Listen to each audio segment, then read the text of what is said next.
La vaccination doit se faire de manière claire, transparente, en partageant à chaque étape toutes les informations, ce que nous savons comme ce que nous ne savons pas.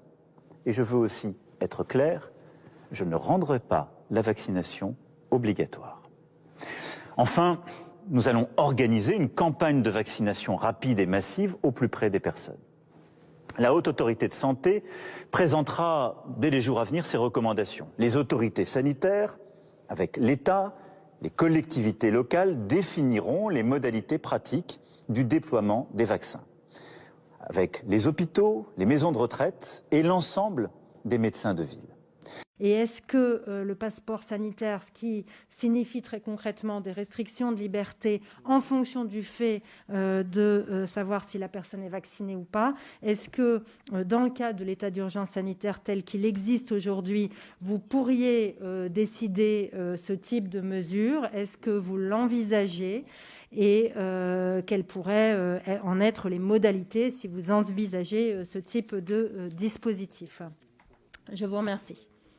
Donc, Monsieur le Ministre, s'il n'y a pas d'autres questions, je vais vous laisser le soin de nous répondre. Je vais commencer par votre question, Madame la Présidente, si vous l'acceptez. Le gouvernement a très explicitement fait valoir que cette disposition ne visait en aucun cas, en aucune manière la vaccination contre le Covid-19, et le gouvernement a fait savoir aussi son intention de ne pas recourir au passeport sanitaire. Le pass sanitaire, qu'est-ce que c'est? C'est à nouveau la preuve que vous apportez que ou vous avez été vacciné, ou vous avez un test négatif, ou vous êtes guéri récemment du Covid et que vous êtes donc protégé. Il ne sera demandé aux Français que pour des événements qui font plus de 1000 personnes et qui sont des événements dits exceptionnels tels que des festivals ou des grands salons. Le pass sanitaire n'est pas autorisé par la loi pour rentrer au restaurant ou pour rentrer dans une salle de cinéma ou dans un petit théâtre qui ferait moins de 1000 spectateurs. Donc on parle là de grands événements avec à la fois des caractéristiques de lieux clos ou alors de la plupart du temps, mais pas forcément tout le temps, mais des risques de ne pas porter le masque en permanence et un risque de fort brassage de population. Pour nous protéger et pour notre unité, nous devons aller vers la vaccination de tous les Français, car c'est le seul chemin vers le retour à la vie normale.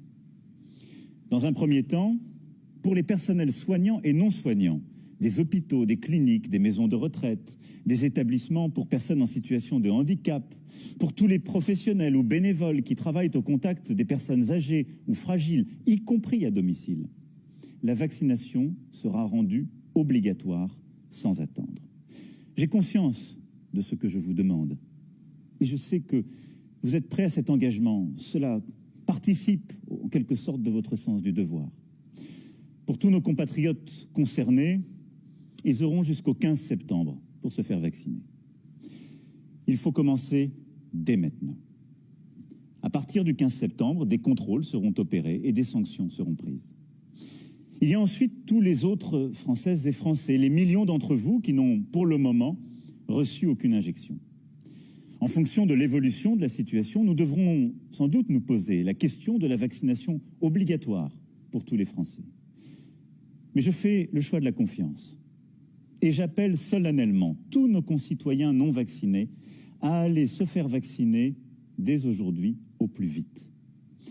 9 millions de doses vous attendent dès aujourd'hui, qui n'ont pas encore été injectées. Et nos commandes continuent d'arriver.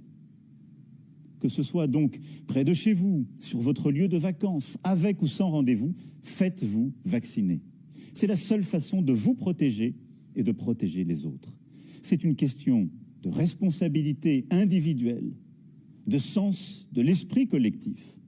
C'est aussi ce dont dépend notre liberté à toutes et tous.